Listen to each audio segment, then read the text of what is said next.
ஆன்மீக மித்ரா நேயர்களை அன்புடன் வரவேற்கிறேன்.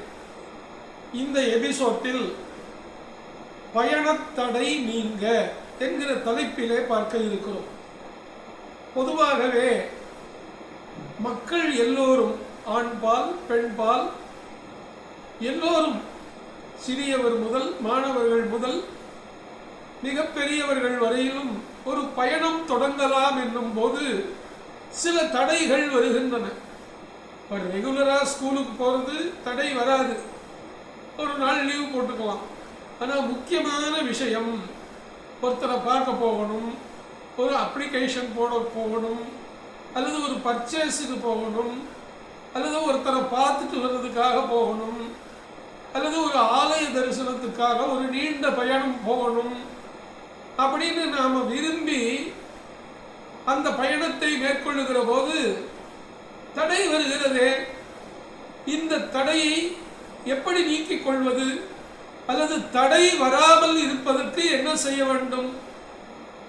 தடை என்பது ஒரு இயற்கை அல்ல, அதில் பாதி இயற்கை என்று ஒத்துக்கொண்டாலும் மீதி நம்முடைய எண்ணங்கள், செயல்பாடுகளின் தவறுகள், நோக்கங்கள் அல்லது அன்பிளான்டு ப்ரோக்ராம். அதனால தான் நமக்கு பயணத்தடை வருகிறது. எப்படி ரயில்வே டிக்கெட் ஒரு பெரிய லாங் டூர் போகணும்னா பெர்த்தோட 60வது நாளே எடுத்துடுறோம் இல்லையா? மினிமம் 50 நாளுக்குள்ள எடுத்தா சீட் கன்ஃபார்ம்டு. 10 நாள் இருக்கிற போது எடுத்தா அது RLWL எல்லாம் காட்டும் இல்லையா? RAC காட்டும். பயணத்தடை. சில பேர் புறப்படுவான், கால் இடரும். சில பேருக்கு அந்த நிலவாசல் படி மண்டை இடிக்கும். சில பேர் ஏதாவது ஒரு பொருளை கீழே போட்டுடுவா, உடஞ்சிடும். அதில் சைக்கலாஜிக்கலாக ஃபீல் ஆகிறான். மட்டுமில்லாமல் அப்பொழுதுதான் வேறு ஒரு செய்தி வரும் தொலைபேசியில். இதை எடுத்துக்கொள்ளலாமா, தொலைபேசி செய்திக்கு முக்கியத்துவமா என்கிற குழப்பம் வந்துவிடும். எல்லா வயதினருக்கும் பயணத்திலே ஒரு தடை இருக்கிறது. ஏதோ ஒரு விதத்தில் அதற்கு 1000 காரணங்கள் சொல்லலாம், அல்லது காரணமே இல்லாம தடையாகுதேன்னு கேட்கலாம். அதை விட்டுடுவோம். அந்த பயணத்தடை வராமல் இருப்பதற்கு சில யோசனைகள் சாஸ்திரோக்தமாக, அனுபவ ரீதியாக உங்களிடத்திலே பகிர்ந்து கொள்ளலாம் என்று இருக்கின்றேன். எப்படி என்றால், ஒரு பயணத்தை தொடங்கும் போது நல்ல நாளிலே தொடங்க வேண்டும். நாள் நன்னா இருக்கா? கேலண்டர் எல்லா வீட்லையும் இருக்கு. மேல் நோக்கு நாள், சுபமுகூர்த்த நாள் போட்டுப்பா. இல்லைன்னா திங்கள், புதன், வியாழன், வெள்ளி, சனி, செவ்வாய், ஞாயிறு தவிர மற்ற எல்லா நாட்களும் பயணத்துக்குரிய நாட்கள் தான். இதுல முக்கியமா உங்க நட்சத்திரத்துக்கு சந்திராஷ்டமம் இல்லாமல் இருக்கிறதான்னு பார்த்துக்கணும். சந்திராஷ்டமத்தன்னைக்கு வெளியே போனா வம்பு கண்டிப்பா வரும், அல்லது நாம் ஒரு பிழையை செய்து விட்டு மாட்டிக்கொண்டு விடுவோம்.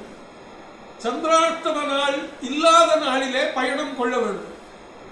அடுத்தது, நீங்கள் புறப்படுகிற போது ராகுகாலம், யமகண்டம், அர்த்த பிரகரணம் இதெல்லாம் இல்லாம சுபகாரியத்துக்கு செல்லும் போது ஹோரை பார்க்கணும்.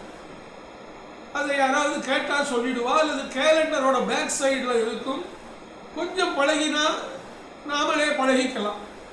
சுக்கிர ஹோரை, புதன் ஹோரை, சந்திர ஹோரை, குரு ஹோரை, இந்த 4 ஹோரையும் நல்ல ஹோரை. சூரியன், செவ்வாய், சனி என்கிற ஹோரை கெட்ட ஹோரை. ராகு கேதுவுக்கு ஹோரை கிடையாது. ராகு காலம் இல்லாம, யமகண்டம் இல்லாம, அர்த்த பிரகடனம் இல்லாம போகலாம். சாமி, குளிகையில போலாமான்னா தாராளமா போலாம். குளிகையில ஒரு யாத்திரையை மேற்கொண்டால் மீண்டும் மீண்டும் யாத்திரை நல்லதுதானே வரும். குளிகையில் ஒன்று செய்தால், அதை நல்லதாக செய்தால் அது மீண்டும் மீண்டும் வரும். இந்த வருஷம் நீங்க குளிகையில காசிக்கு போகலான்னு கிளம்புறீங்க. அடுத்த வருஷம் பத்ரிநாத் போவீங்க.